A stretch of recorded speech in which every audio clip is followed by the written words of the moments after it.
Question number 250 देखो, अच्छा सवाल है। If the manufacturer make a profit of 10%, the wholesaler 15% and retailer 25%, find the production cost of a table whose retail price of a customer is 31,900। देखो, पहले manufacture हुआ, manufacture ने manufacture किया, जो भी कॉस्ट आया 10% ज्यादा मार्क किया, फिर होलसेलर ने और फिर रिटेलर ने अलग अलग पे अलग अलग कमाया।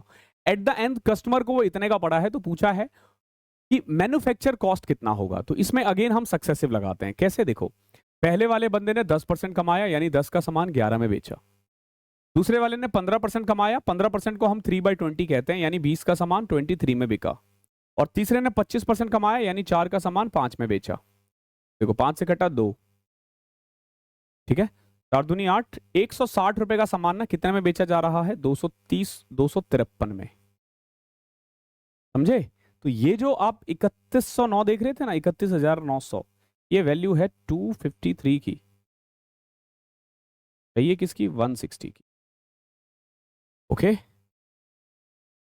इसको सॉल्व करना पड़ेगा हमें। इससे कटेगा ये। अब ये नंबर 5 3 8 2 10 है, सम 13 से, हाँ 7 से नहीं, 11 से कट रहा है। हाँ 11 से कट रहा है। तो देखो, 11 दूनी 22, 99, 2900, 11 दूनी 22, 33।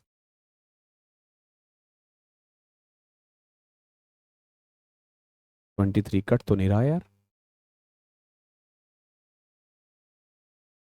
नोट द पूछा क्या है आपसे? Table retail price, find the production cost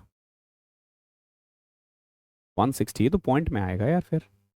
11 दूनी 22, 32।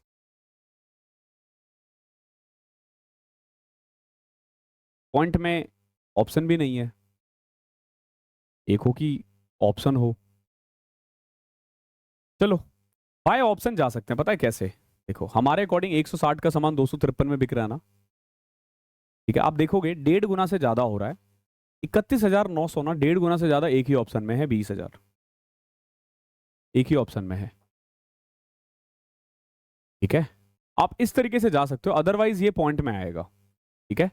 10% बढ़ाया, फिर 15% बढ़ाया और 25% बढ़ाया, ठीक है। 4 दूनी 8, 160, 230 और 53, 253, ठीक है। यही कर सकते हो आप एग्जैक्ट, क्योंकि पॉइंट में जा रहा है। अगला देखो, एक शॉपकीपर ने ना मार्क प्राइस फिक्स किया है 50% मोर देन परचेज प्राइस, यानी जितने में खरीदा था उससे 50% ज्यादा पे। अब वो 14% कमाना चाहता है, तो पूछा कितना डिस्काउंट देना पड़ेगा। देखो, 100 रुपए का सामान ना भाई 150 मार्क कर दिया। अगर ये 14 रुपए कमाना चाहता है, यानी 14% कमाना चाहता है, तो इसे 114 में बेचना पड़ेगा। कितने में? 114 में। तो डिस्काउंट कितना दे सकता है ये? 36 डिस्काउंट दे सकता है। किस पे? 150 पे। 24% आ जाएगा। इजी है। यहां देखो, if the selling price of a bed is 2 times the initial price, then the profit will be 6 times the initial profit. कह रहा है कि अगर सेलिंग प्राइस डबल कर दूं इनिशियल प्रॉफिट से, ठीक है, अगर मैं सेलिंग प्राइस को डबल कर दूं तो प्रॉफिट 6 गुना हो जाता है। समझो कैसे? मान लो पहले था कॉस्ट प्राइस 100 और प्रॉफिट था P, तो सेलिंग प्राइस कितना था? 100 प्लस P। क्लियर है? अभी देखो, अगर मैंने प्रॉफिट डबल कर दिया, सॉरी प्रॉफिट नहीं, सेलिंग प्राइस, तो ये 200 प्लस 2P हो जाएगा, और प्रॉफिट जो है ना वो 6 गुना हो जाएगा, ठीक है। कॉस्ट प्राइस तो उतना ही है ना, तो what we can say 100 plus 6P जो है ना वो इक्वल है 200 प्लस 2P के।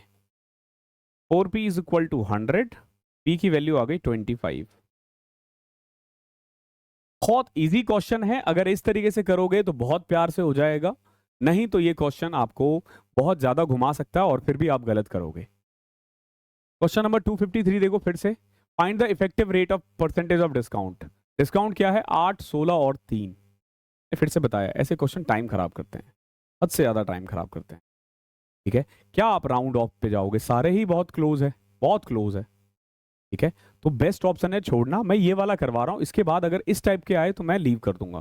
ठीक है, देखो मैं एग्जाम में कर दूंगा, आप नहीं कर पाओगे। 100 है, पहला डिस्काउंट सबसे बड़ा वाला लगा दो 16%, 84। एक चीज ध्यान रखना, डिस्काउंट को आप आगे पीछे कर सकते हो, सक्सेसिव डिस्काउंट को। अब 84 का 8% कैसे निकालोगे? 80 का 8% 6.4 होता है, और 4 का 32 तो 6.72, 0.28, 83 में से 6 गया 77.28। अब इस पे 3% फिर से देना है। देखो 1% है 0.7728। ठीक है, तो इसका 3% कितना होगा? 3 से मल्टीप्लाई कर दो, 2.3, 210 21, 2.3, 3 या 4 मान लो,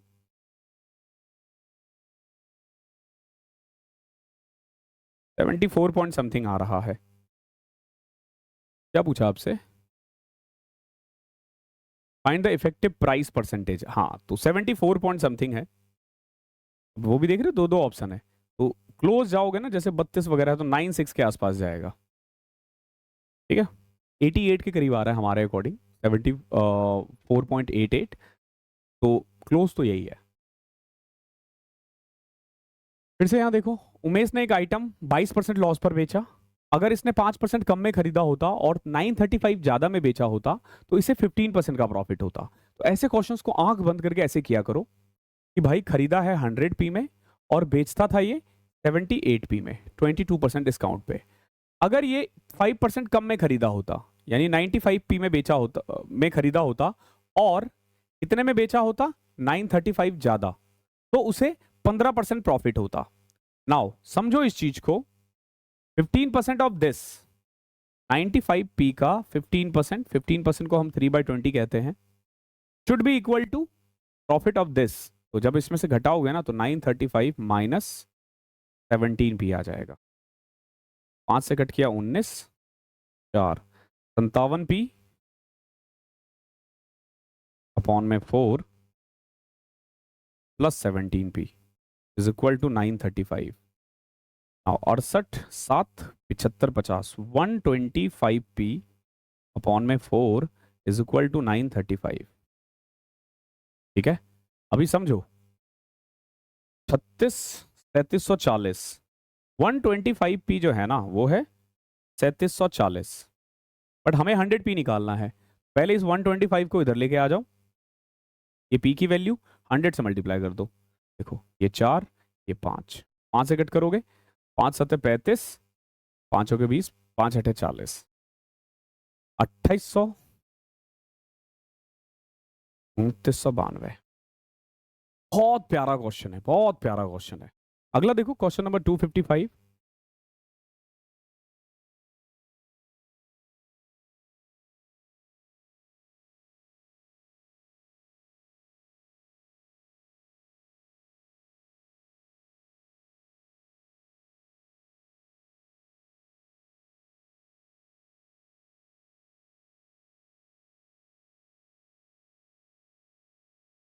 क्वेश्चन नंबर 255 देखो, एक शॉपकीपर ने ना 20 पेन खरीदा है 15 पर पेन के हिसाब से, और 30 पेन खरीदा है 10 पर पेन के हिसाब से।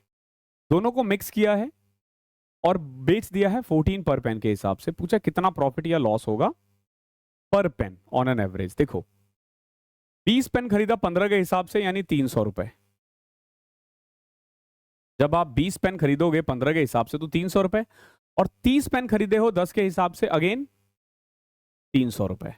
और टोटल कितना पेन खरीद लिया आपने? 20 वहां, 30 यहां, 50 पेन, यानी एक पेन पड़ा आपको 12 रुपए का। आप बेच कितने का रहे हो? 14 रुपए का, तो यानी आप 2 रुपए कमा रहे हो हर एक पेन पे। 256 देखो, if the manufacturer make a profit of 10%, the wholesaler 16% and retailer 25%, find the production cost whose retail price is 63,800। ठीक है, वही क्वेश्चन जो अभी हमने थोड़ी देर पहले किया था। देखो पहले वाले ने कमाया 10%, यानी 10 का सामान 11। अगले वाले ने 16% कमाया है, 16 का मतलब होता है 25 का सामान 29। देखो 100 का सामान 116, सिंपलेस्ट फॉर्म में कट करोगे ना तो 25 29 आ जाएगा, वही हमने डायरेक्ट लिख दिया। और 25% का मतलब होता है 4 का सामान 5 में। आओ 5 से कट करोगे, 5 20, यानी 200 का सामान ना हम बेच रहे हैं 319 रुपए में, 1.5 गुने से भी ज्यादा, यहाँ 63,800 हो रहा है। ठीक है, तो इन एनी सर्कमस्टांसेस आपका जो आंसर है ना 40 के आसपास होगा, 40 से बहुत ज्यादा ऊपर नहीं जा सकता। ये रहा आंसर। आप देखा करो ना 1.5 गुना से ज्यादा, तो 40 का 1.5 गुना 60 के आसपास होगा, 44 का 66 हो जाएगा। ठीक है, बाकी आप यहां कर सकते हो सीधा, देखो क्या है 63800, 319 की वैल्यू है, तो 200 की कितनी होगी, तो आप खुद देखो कि कट रहा है ये 200 गुना 200, 40,000 होगा। इजी है। 257 देखो, the purchase price of an item is 285, mark price है 1140, seller sell at a discount of 70% of the mark price, पूछा प्रॉफिट कितना होगा। देखो समझो, कॉस्ट प्राइस है 285, मार्क प्राइस कितना है 1140, कॉस्ट प्राइस का होता है 100 माइनस डिस्काउंट और मार्क प्राइस का होता है 100 प्लस प्रॉफिट। समझे, फॉर्मूला लगाओ ना सीधा। देखो कुछ कट रहा है क्या, 3 से कट किया, यहां 10 आएगा, 3 नंबर 27, 3 5 15, 19 से कट करोगे 5 60, फिर 5 से कट किया 2, तो 100 plus P is equal to 120, P की वैल्यू 20 आ गई। बाकी आप चाहो तो सीधा इसका 30% निकाल सकते हो। ठीक है, 342 आएगा, कितना प्रॉफिट हो रहा है, 42 15 57, 57 285 का 20%, आप ऐसे भी कर सकते हो। दोनों ही तरीका इजी है। फिर से देखो, एक shopkeeper sold a book for 544 at a loss of 36%, अगर वो 24% कमाना चाहे तो कितने में बेचना पड़ेगा। देख भाई, जब वो 544 में बेचता है ना, तो उसे नुकसान होता है कितना, 36%, यानी कि ये जो 544 है ना, ये कॉस्ट प्राइस का 64% है। आपसे क्या पूछा है, इतने में बेचे कि 24% का प्रॉफिट है, तो 100 रुपए का सामान 24 में बेचना पड़ेगा, 124 में। ठीक है, नाउ कटो काटो, 4 से कट किया 31 16, ठीक है, अप्रॉक्स तो नहीं पूछा है, 16 तिया 48, 16 चौके 64, 34 गुना 31, यूनिट डिजिट 4 होना चाहिए, एक में ही है। रेलवे वगैरह में मैंने देखा है, it's not suitable on CGL, but railway वगैरह में ना ऑप्शन से बहुत सारे क्वेश्चंस के आंसर्स आते हैं। एक ट्रेडर ने एक सीलिंग फैन खरीदा 66,000 रुपए में, फिर 56% डिस्काउंट दिया है मार्क प्राइस पर, और फिर भी 69 का प्रॉफिट हुआ है, तो पूछा मार्क प्राइस कितना होगा। बाप रे, देखो कभी भी डिस्काउंट और प्रॉफिट एक साथ दो दे तो कॉस्ट प्राइस और मार्क प्राइस का ratio 100 minus discount 100 plus profit, कितना दे रखा है, कॉस्ट प्राइस है 66,000, अच्छा मार्क प्राइस कितना होगा, तो 22 से कट करोगे 2, 3,000, फिर 2 से कट करोगे 1,500। देखो मार्क प्राइस की खासियत क्या होगी ना, 2 जीरो आएगा एक तो, क्यों, क्योंकि 2 जीरो है, और यूनिट डिजिट 5 आएगा, मतलब 2 जीरो के बाद 5 आएगा, एक ही ऑप्शन है।